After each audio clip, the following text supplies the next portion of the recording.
ಬೆಂಗಳೂರು ಗ್ರಾಮಾಂತರದಲ್ಲಿ ಮೈತ್ರಿಯ ಗೆಲುವಿಗೆ ನಾಯಕರೆಲ್ಲರೂ ಕೂಡ ಪಣ ತೊಟ್ಟು ನಿಂತಿದ್ದಾರೆ. ಶತಾಯಗತಾಯ ಡಾಕ್ಟರ್ ಮಂಜುನಾಥ್ ಅವರನ್ನ ಗೆಲ್ಲಿಸಲೇಬೇಕು ಅಂತ.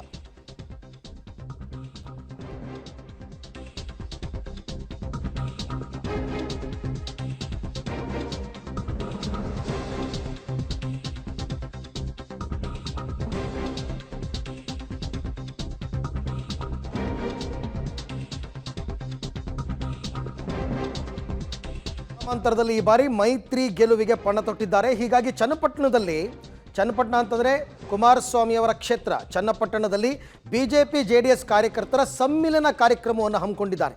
ನಾಡಿದ್ದು ಚನ್ನಪಟ್ಟಣದಲ್ಲಿ ತಾಲೂಕು ಮಟ್ಟದ ಬೃಹತ್ ಮೈತ್ರಿ ಸಮಾವೇಶ. ಸಹಜವಾಗಿ ಈ ಸಮಾವೇಶದಲ್ಲಿ ಬಿಜೆಪಿ ಮತ್ತು ಜೆಡಿಎಸ್ನ ನಾಯಕರೆಲ್ಲರೂ ಕೂಡ ಭಾಗವಹಿಸ್ತಾರೆ. ಭಿನ್ನಾಭಿಪ್ರಾಯವನ್ನು ಮರೆತು ಕೆಲಸ ಮಾಡೋದಕ್ಕೆ ನಾಯಕರೆಲ್ಲರೂ ಕೂಡ ಕರೆ ಕೊಡ್ತಾರೆ. ಕಾಂಗ್ರೆಸ್ಗೆ ತಕ್ಕ ಪಾಠ ಕಲಿಸೋದಕ್ಕೆ ಒಗ್ಗಟ್ಟಾಗುವಂತೆ ಕರೆ ಕೊಡ್ತಾ ಇದ್ದಾರೆ. ಈ ಕಾರ್ಯಕ್ರಮದಲ್ಲಿ ಮಾಜಿ ಮುಖ್ಯಮಂತ್ರಿ ಕುಮಾರಸ್ವಾಮಿ ಅವರು, ಸಿ ಪಿ ಯೋಗೇಶ್ವರ್ ಅವರು, ಮುನಿರತ್ನ ಅವರು ಎಲ್ಲರೂ ಕೂಡ ಭಾಗವಹಿಸ್ತಾ ಇದ್ದಾರೆ.